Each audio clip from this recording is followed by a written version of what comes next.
Welcome back to the channel. If you're new to the channel, then welcome to the channel. Today we are looking or revisiting this, and this is a Harley Benton single cut guitar kit that I put together for my daughter Harley a couple of years ago. And you know what? It's never been played ever since then, I don't think. Since the demo, that is. So I'm going to take it to a gig tonight, one of my remaining gigs I have, and I'm going to play it live to see how it performs. But first I need to do a bit of a clean up because it's been in the lockup for a couple of years in a bag. Yeah, but let's talk a little bit about this guitar. Right, it's a solid basswood body or basswood, whatever you want to call it. It comes with like two coats of a filler, what they call a filler, like a base coat on there. It's quite rough. I've sanded it all down and I've put a resin finish on this. The hardware is just standard die cast, cheap stuff, obviously. The pots are like little pots, you know, all the stuff you'd expect. There's no soldering with these, if I remember. It's just a plug in and play type situation. And the fretboard has, what we got, 12, 13, 14, 15, 16, 17, 22 frets. The frets look pretty big. I don't know what they say on the website. It has 22 frets. Scale length is a traditional 628mm. with the trapezoid inlays, as you can see there. It looks pretty decent. Looks a bit dry because it hasn't been played. And they've got the standard tuners.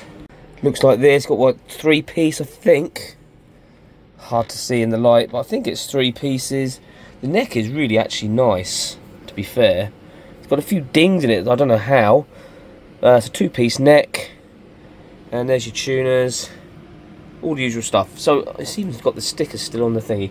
So I'm going to give this a good old clean up and take it to the gig. Yeah, why not?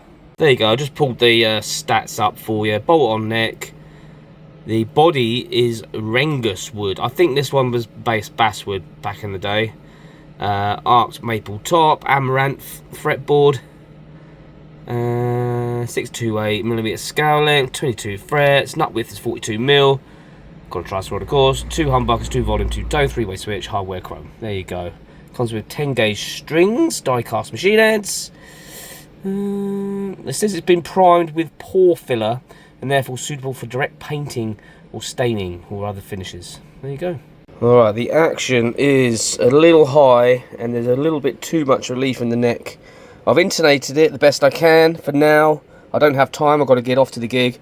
I'm going to play it anyway. Sure, it will be fine. And that way I can get a feel whether I'm going to go on with this instrument or not, because I may keep it, I may not, I don't know yet. Or we might do some mods to it, or I might just sell it as it is. But I think it's going to need a little bit of fret work doing to it, which I'll do this week. We'll do the truss rod and we'll polish frets out. And I think there might be a couple of high frets as well, higher up. I've played worse. Let's go.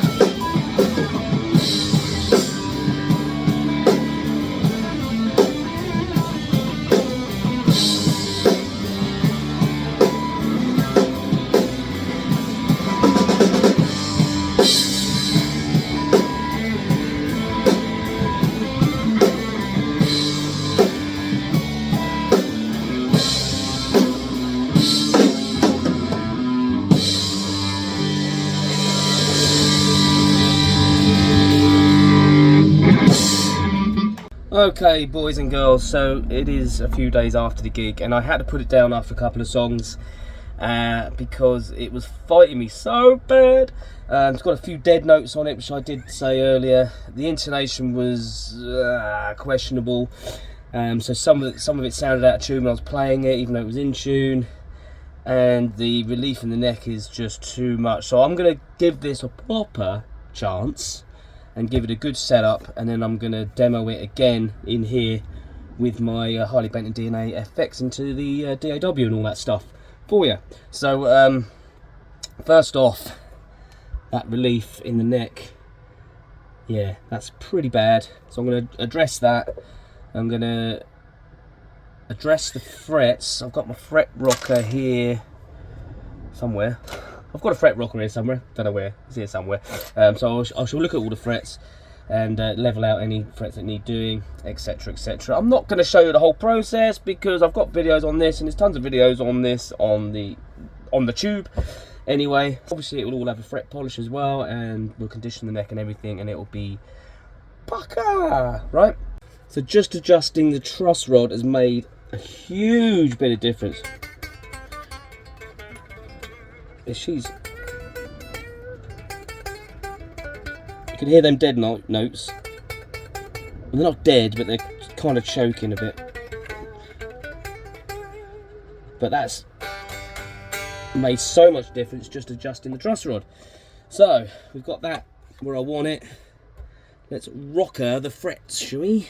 So yeah, going through the frets, there's quite a lot of high frets dotted about the fretboard. Some of them have tapped back in, which is fine, but a few I'm going to have to file a little bit. So I'm just working. I've worked this way to the one that won't tap in this side, but I've worked my way back. So I'm working my way back now, and I'm just going to file them down, re-rocker them as I go.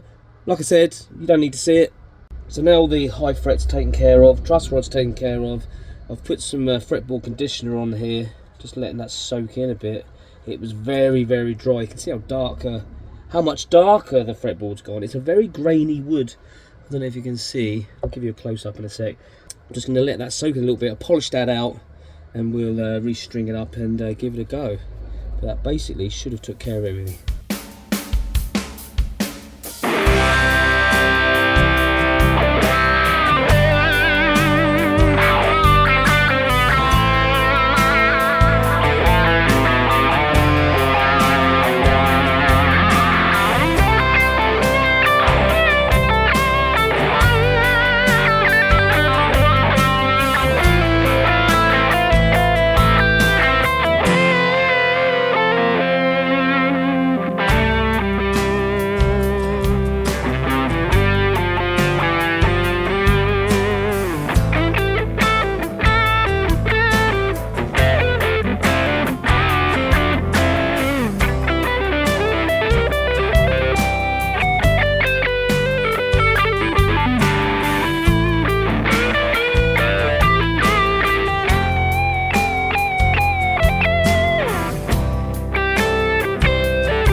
Okay, to wrap up this video, now that I've given this guitar a good seeing to, as it were, it's a little gem. These are 85 quid, the kits, and it is a really good looking guitar. They put some nice effort into it, you know. Love the knobs, love the arched top, the chrome hardware and all of that. It is really, really cool, and this is just stock as it comes. I've done nothing to it. The pickups are actually quite nice. This is really warm in the neck, really bluesy kind of sound, and you get a nice rock and rolly kind of rock sound out of that. There's not really a lot to fault it, to be honest.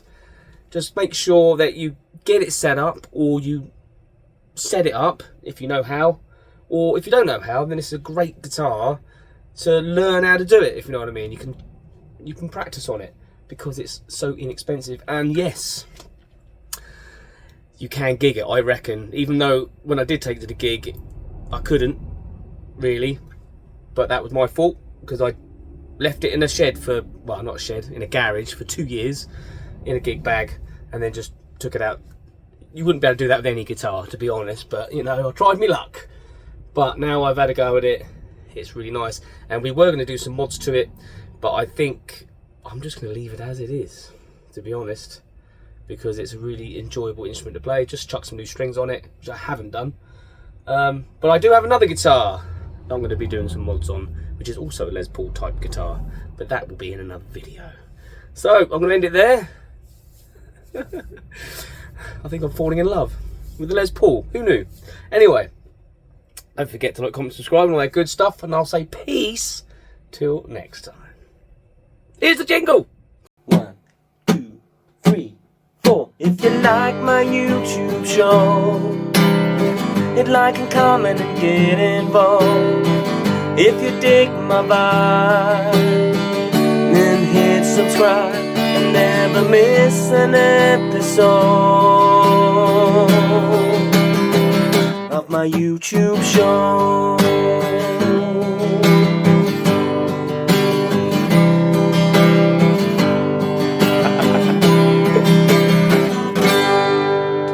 Peace.